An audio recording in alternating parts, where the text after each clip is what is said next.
Hi everyone, ఈరోజు street స్టైల్లో పానీపూరి తయారు చేసుకుందాము. ఈ వీడియోలో మీకు పానీపూరికి కావాల్సిన అన్ని ఇంగ్రీడియంట్స్ ఉంటాయి. చూడండి, స్వీట్ చట్నీ, పానీ అండ్ పూరీలో కావాల్సిన స్టఫ్ అన్నీ తయారు చేసుకుంటాము. ఇప్పుడు తయారీ విధానానికి వెళ్దాము. 1 కప్పు బొంబాయి రవ్వ, ఉప్మా రవ్వ, మైదా 1/2 కప్పు ఇలా వేసి వీటిని కొంచెం ఇలా మిక్స్ చేసి ఇప్పుడు కొద్దిగా వాటర్ వేసుకుంటూ మిక్స్ చేయాలి. ఒకటేసారి వాటర్ పోయకుండా కొద్దిగా ఇలా వేసుకుంటూ గట్టిగా నానుకోవాలి. ఎంత గట్టిగా నానుకుంటే అంత బాగా వస్తాయి పూరీలు. ఇలా గట్టిగా నానిపాక దీనిని ఒక 6 గంటలు రెస్ట్ ఇవ్వాలి. ఇలా రెస్ట్ ఇచ్చాక తర్వాత ఈ పిండి కొంచెం ఇలా మళ్ళీ సాఫ్ట్గా అనుకొని ఇలా హాఫ్ చేసుకున్న మిగతా దాని మీద అలా క్లాత్ వేసి పక్కన పెట్టుకొని ఈ హాఫ్ ముద్దని ఇలా మనము ఒక రౌండ్ బాల్ లాగా చేసుకొని ఇప్పుడు మనము చపాతీ కర్ర తీసుకొని ఇలా మొత్తం చపాతీలాగా చేసుకున్నాక ఒక రౌండ్ కట్ట తీసుకొని ఇలా కట్ చేసుకోవాలి. ఇలా పూరీ షేప్లో కట్ చేసుకున్నాక మొత్తం పిండిని ఇలాగే చేసి పెట్టుకోవాలి. ఇలా చేసుకున్నాక ఇప్పుడు ఇదంతా చేశాక మనము పూరీలని తీసుకోవాలి. ఇలా పూరీ రెడీ అయింది. ఇది సన్నగా ఉండాలండి, మరీ లావుగా ఉండదు పూరీ. ఇప్పుడు డీప్ ఫ్రైకి సరిపడా ఆయిల్ పెట్టుకొని ఆయిల్లో ఇలా వేసి మనం పూరీ వేసిన పక్కన ఇలా ఆయిల్ని కొంచెం కదుపుతూ ఉండాలి. ఇలా టర్న్ చేసుకుంటూ లో ఫ్లేమ్లో చేస్తూ ఉండాలి. వేసేటప్పుడు హై ఫ్లేమ్లో ఉంచాలి. ఎప్పుడు ఇలా లో ఫ్లేమ్లో టర్న్ చేసుకొని మళ్ళీ ఇప్పుడు పూరీ వేసిన దాని పక్కన ఇలా ఆయిల్ని కొంచెం కదుపుతూ ఉంటే మనకి పొంగుతూ ఉంటుంది పూరీ.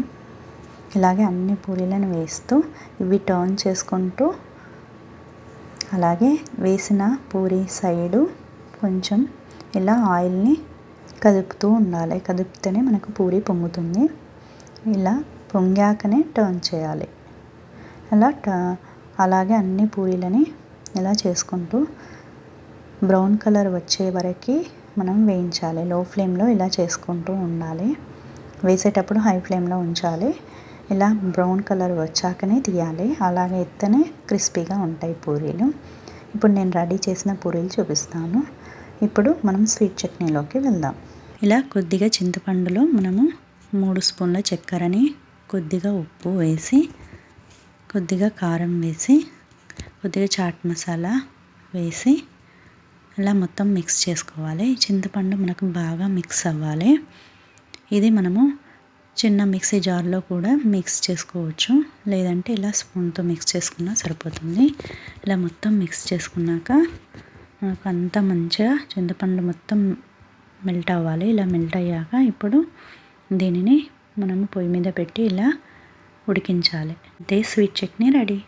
ఈలోపు పానీపూరి రసం తయారు చేసుకుందాము. దీనికోసం చింతపండు రసము ఇలా 1 కప్పు నీళ్ళు తీసుకొని ఇప్పుడు మిక్సీ జార్లో పుదీనా, కొత్తిమీర, పచ్చిమిర్చి, అల్లం, ఉప్పు అన్నీ వేసి మెత్తటి పేస్ట్ చేసుకోవాలి. మెత్తటి పేస్ట్ చేసుకున్న దాన్ని మనం తయారు చేసుకున్న వాటర్లో వేసి ఇప్పుడు కొంచెం గరం మసాలా, కొంచెం చాట్ మసాలా,